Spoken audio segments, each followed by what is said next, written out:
children have gone missing, mental disorders are attacking the population, and nobody can be trusted. Because if you let the wrong person into your home, psychosis and death are sure to follow. Hey everyone, I hope you're well. Tonight, let's investigate an analog horror series called the Mandela Catalogue. Beginning with a bit of background information. The series was created and continues to be updated by Alex Kister, and though it's still running to this day, it first began in mid-2021. The videos that encompass the Mandela Catalogue are made up of a variety of different types of footage. Some clips are hand-recorded video logs that document a character's raw actions and emotions, whereas others are compilations of public service announcements, training videos, and television airings. As of today, not including trailers, the collection of videos on the official channel includes 9. The following videos are standalone videos comprised of one topic. They are named Overthrown, the Think Principle, and Metaphysical Awareness Disorder. These following videos are compilations, which include multiple different clips and topics combined into one. They are Mandela Catalogue Volume 1, Intruder Alert, Exhibition, and Mandela Catalogue Volume 2. As for these two videos, not enough is known about them to classify them. They are mymovie.mp4 and Soccer Game 2009. The purpose of this video will be to go through and decipher each video in the collection individually, providing an analysis and explanation for what happens in each one. If you're looking to get into the series and don't know where to start, this video is for you. With that, I would like to let you know that this video will contain scenes regarding self-harm and self-destructive behaviors. Apart from that, you may want to turn a light on, or maybe even off. I find it best to watch each video in the order they were uploaded to the channel.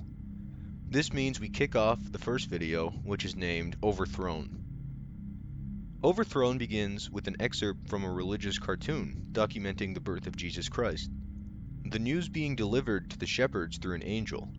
As the angel flies away, the video glitches out and cuts to the next scene, where we are greeted with a distorted text-to-speech voice explaining the backstories of Mary and Joseph.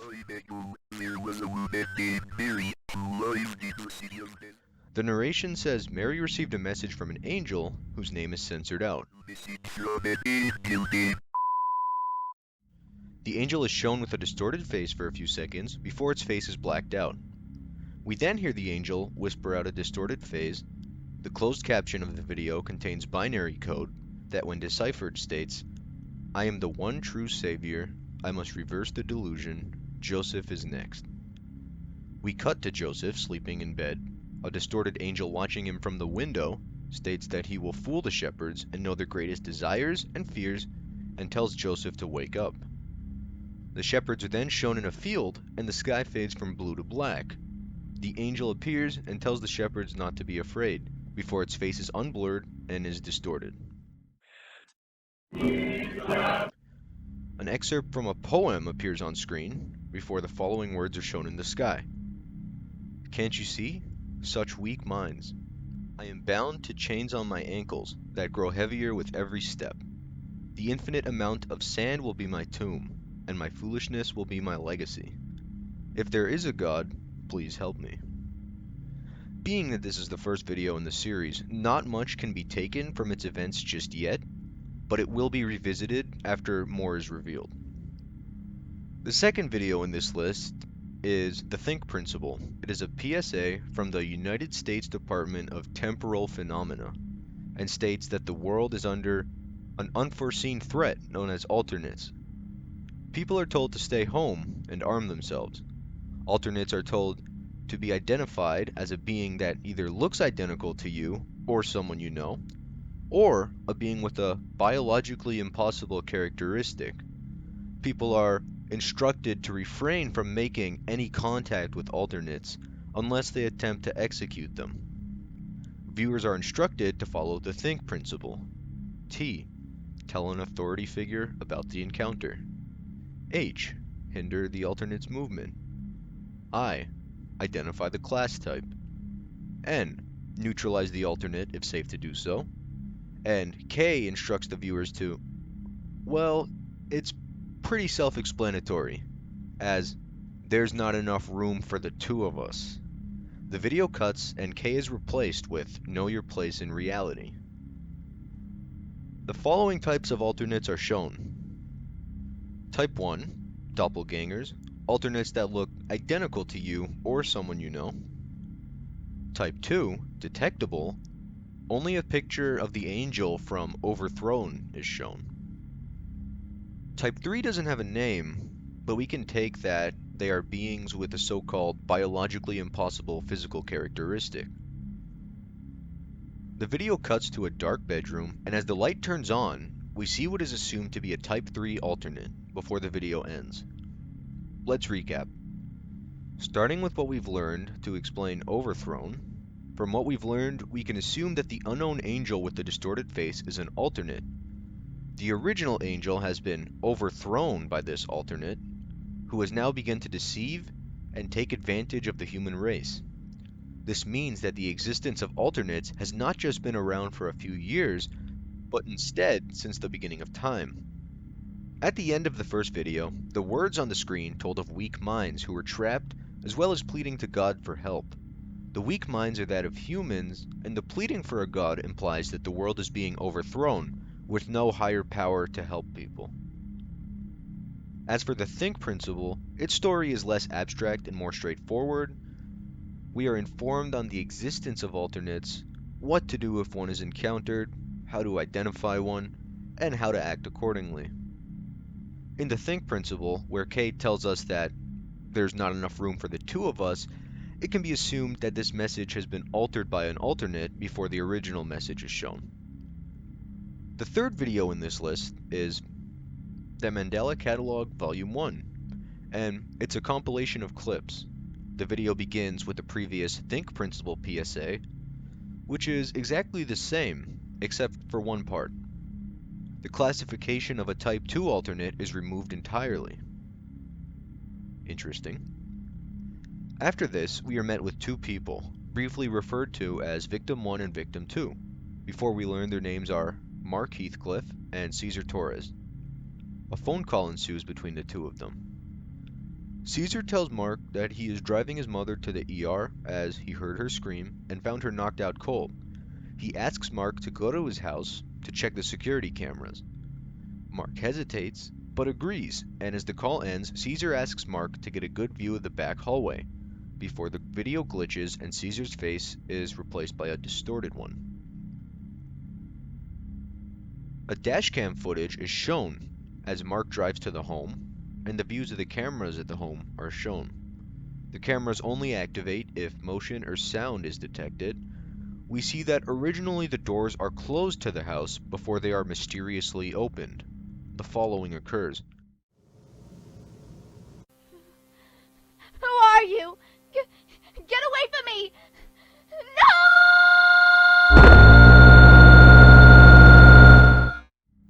We hear Cesar's mom exclaim, "Get away from me," before screaming. The faces of Mark and Cesar distort before a pair of eyes replace only Cesar's face. The video cuts to a recording of a door with someone asking Mark to let them in and that they have a surprise, as well as that they won't hurt him. It is important to note that this voice is coming from the other side of the door, and Mark has been trapped in this room for days. We then hear maniacal laughing before Mark screams and a gunshot is heard.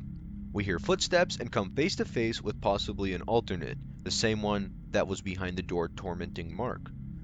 The next scene I can't show due to the dark nature, but know that the gunshot was Mark taking his life. The video then cuts to a Mandela County Police Department training video where we learn that 911 calls may be transferred to the police if all phone lines are busy. 3 common and self-explanatory emergency needs are listed: police, fire, and medical. And as the segment concludes, it cuts to a hidden 4th emergency: encounter.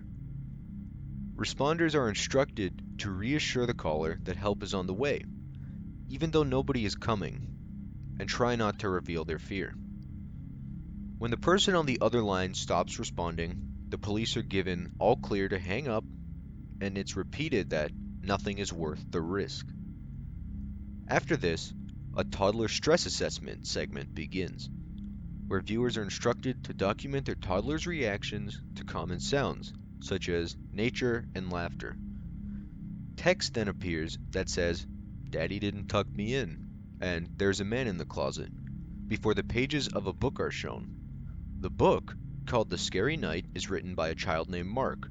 This is the same Mark from the past segment, just at a younger age. The book states that Mark's father didn't check under his bed last night, and Mark made his way to his mother's room.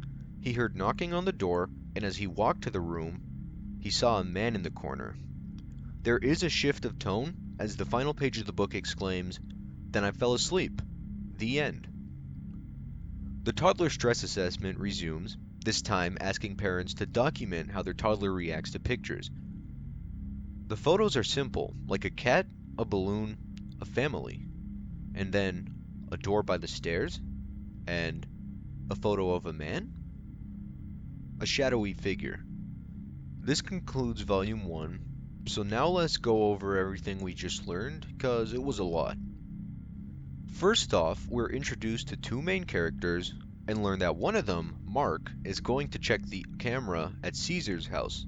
In the camera footage, we hear Caesar's mom scream before photos of Mark and Caesar deform, and Caesar's photo is replaced with two eyes.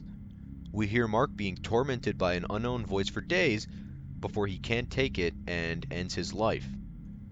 I believe that in the conversation between Mark and Caesar, the voice who we are told is Caesar is actually an alternate pretending to be him. As shown by the camera footage, an unidentifiable being attacks Caesar's mother after making its way to their house. It would only make sense that the voice attempts to lure Mark into the home. Note, a pair of eyes only appears where Caesar's photo was after their photos distort. After this, the alternate follows Mark home and begins tormenting him, as he has barricaded himself in a room. Eventually, the psychological toll becomes too much to handle and Mark takes his life. After this, we learned from the police training video that emergency responders can do nothing to help someone reporting an alternate encounter, or at least they are instructed not to do so. After the first toddler stress analysis, we learn a bit more about Mark's childhood and how one night he spots a man in the corner of his home.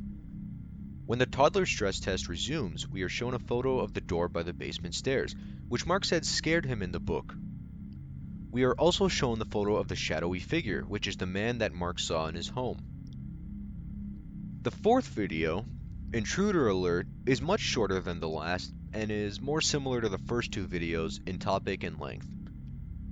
To start, a photo appears on screen of a man, and a voice states, "I am inside your home." The video follows that of a PSA created by the Mandela County Child Endangerment Awareness Association. It instructs parents to keep an eye on their children. The video goes over things that parents use to entertain their young children, like toys, walks, and cartoons. A television is shown, and the man from the beginning of the video is briefly shown, now smiling. The PSA warns parents to be wary of the content being watched on the television by their children, and lists content types, before cutting to text that states they exist on different spectrums. The video then abruptly cuts and instructs parents to wait until their child stops screaming or making noise before checking on them, if they are in front of the television. We are then shown what happens when a parent doesn't follow these instructions. A mother walks into the room where her crying child was. She walks into the room, finds the crib empty, sees the same man on the television smiling back at her, and presumably hangs herself. Text on screen repeats, "Distraught at the sight of her missing infant." Heavy stuff. The video transitions to an emergency alert. in which we can learn that over 3,400 children have been missing in multiple counties, including Mandela County. Parents are instructed to deter children away from the television or anything that can project frightening imagery. The final segment of this video is a police investigation at the home where the mother's child went missing, causing the mother to take her life. The investigators report a sense of dread immediately after approaching the home and left. While waiting for a second investigator, the police set up a camera facing the door of the room where the mother was. The room is normal at first, then goes dark before all that can be made out are two eyes. Something is in the room. The eyes disappear and the face of the repeating man is shown before a censored image reveals that the victim's corpse is being tampered with by an invisible force. The beings mentioned in the photos are unidentifiable, and the investigation remains inconclusive. This video is pretty self-explanatory, however, a few key things to note are as follows. Number 1, the repetition of the man in the video. My best guess is that he is an alternate, but at this time, there isn't enough information to determine who and what he is.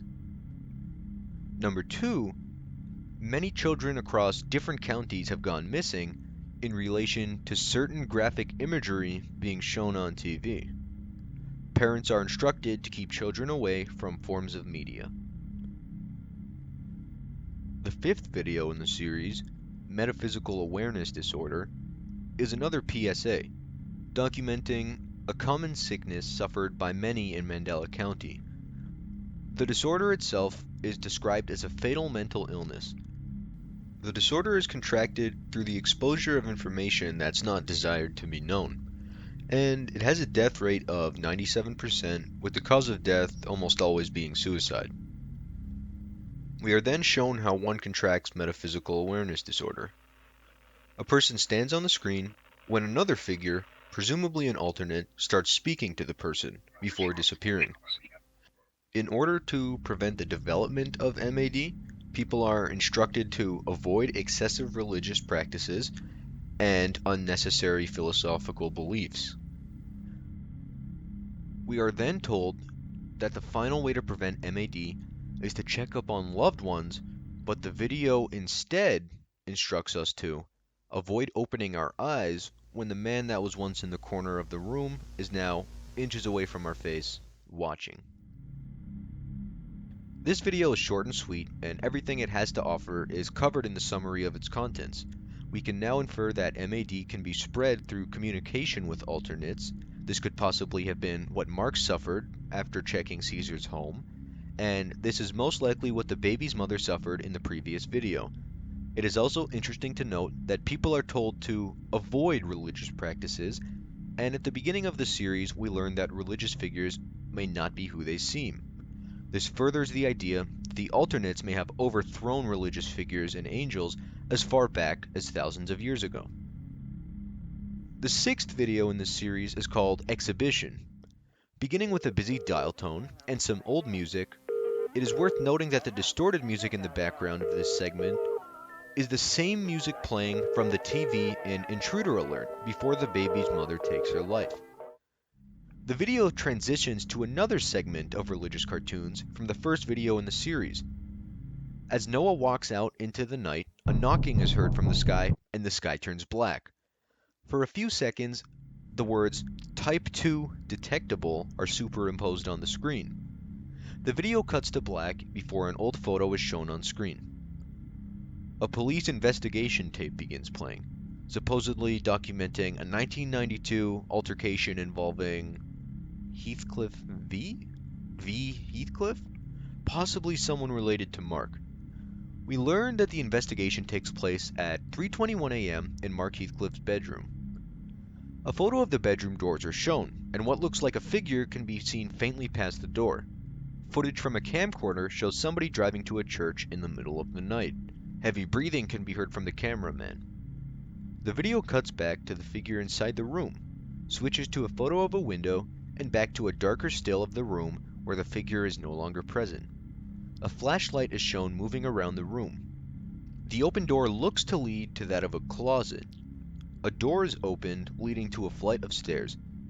The camera cuts back to the church before switching to a television broadcast. The music from before playing once again, and the screen is blank. A figure appears on screen before disappearing.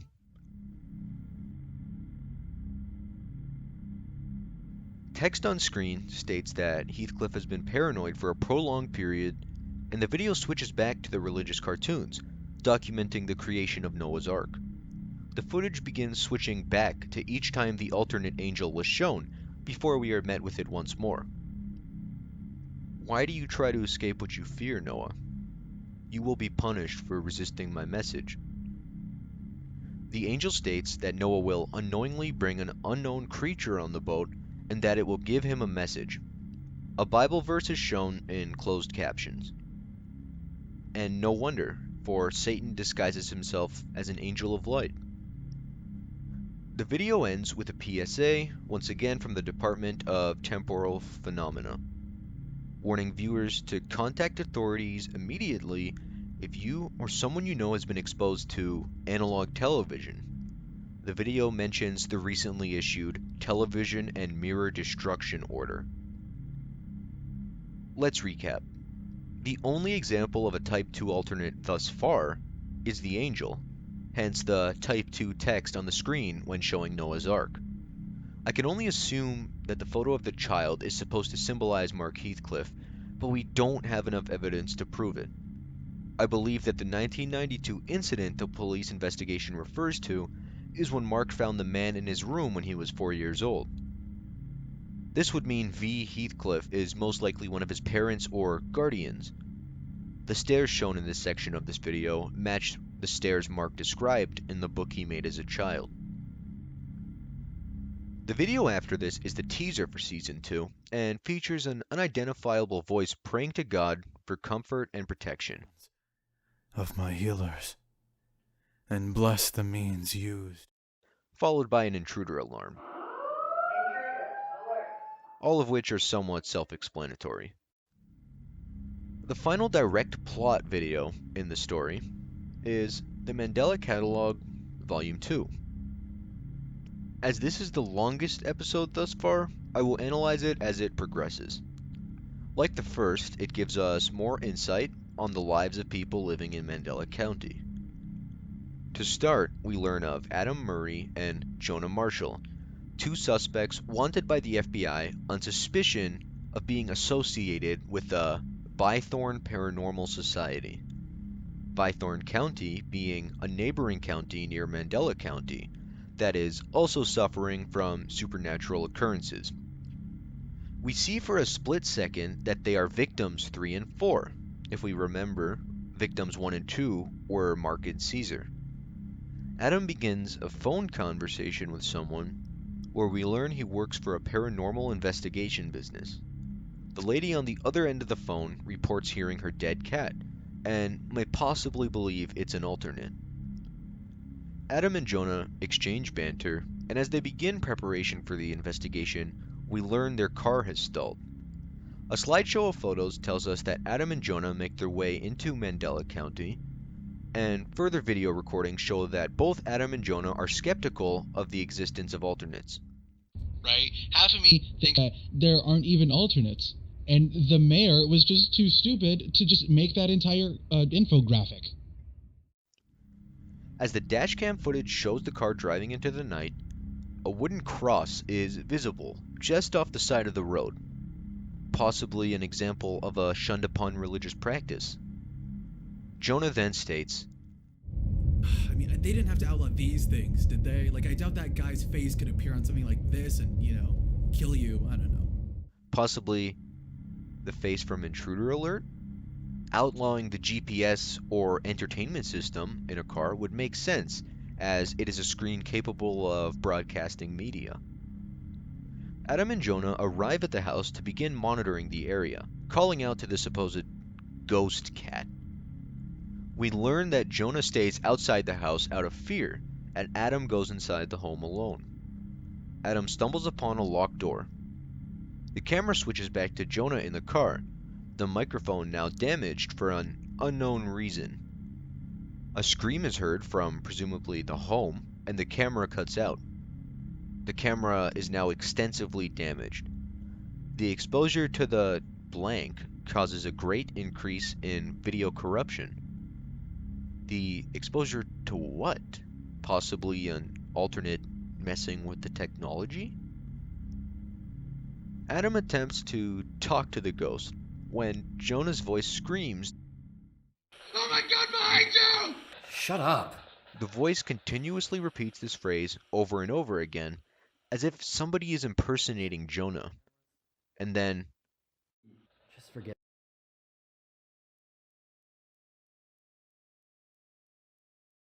What are you saying exactly? Dude, that's not funny. I've been watching you. I can see you. The video cuts to a segment of religious cartoons where Adam and Eve eat the forbidden apple from the tree of knowledge. The footage cuts back to the unknown voice which states, You followed the shepherd. You are a fool. Follow my voice instead. You will find great happiness. Wake up, Adam. Do not make me wake the others. A very similar interaction occurred earlier on in the series between Noah and the angel alternate. A camera points at closed blinds, then goes out. Jonah asks Adam to check on the camera, and when the footage returns, the blinds are now open and the door has been unlocked. Knocking is heard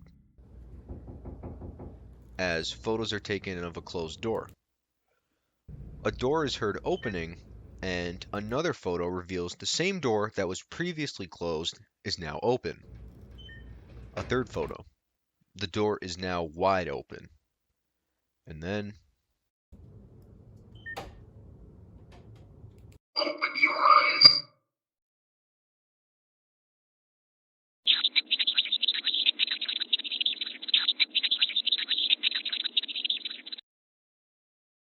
what was that thing?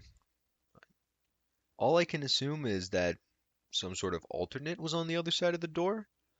I genuinely have no idea what that was. Images begin to show on the screen again, and we learn that after Adam tried talking to the being, he disappeared and hasn't been heard from since. Jonah notes that Adam never came back to the car, and we learn that Adam eventually found the locked door open and heard the cat at the bottom of the stairs. The words, "Nothing is worth the risk," are written on the walls. Jonah is pleading to leave the scene, pleading for Adam not to walk down the stairs. But Adam doesn't listen to him. I wish we never looked for your because she is dead and gone, and we were never gonna get her I back. wish we never looked for your blank. Did somebody close to Adam possibly encounter an alternate in their past, and did it possibly not end well? A television at the bottom of the stairs has been playing the cat sounds. The man's face from Intruder Alert, who keeps appears on screen. And the television begins to glitch out, showing multiple different photos. These photos include a figure with only eyes visible, similar to that of the one on Caesar's face from Volume 1, photos of Mark and Caesar, the logo for the Department of Temporal Phenomena, the unnamed figure from earlier on in this episode, a church, the silhouette of the mother who took her life, and lastly, an unidentifiable figure. A lullaby starts to play. The video ends with many muffled voices of presumed alternates telling Adam that nobody will come to help him. Nobody is coming to help you. And we see that Jonah has fled the scene, a voice telling Jonah that you left him behind.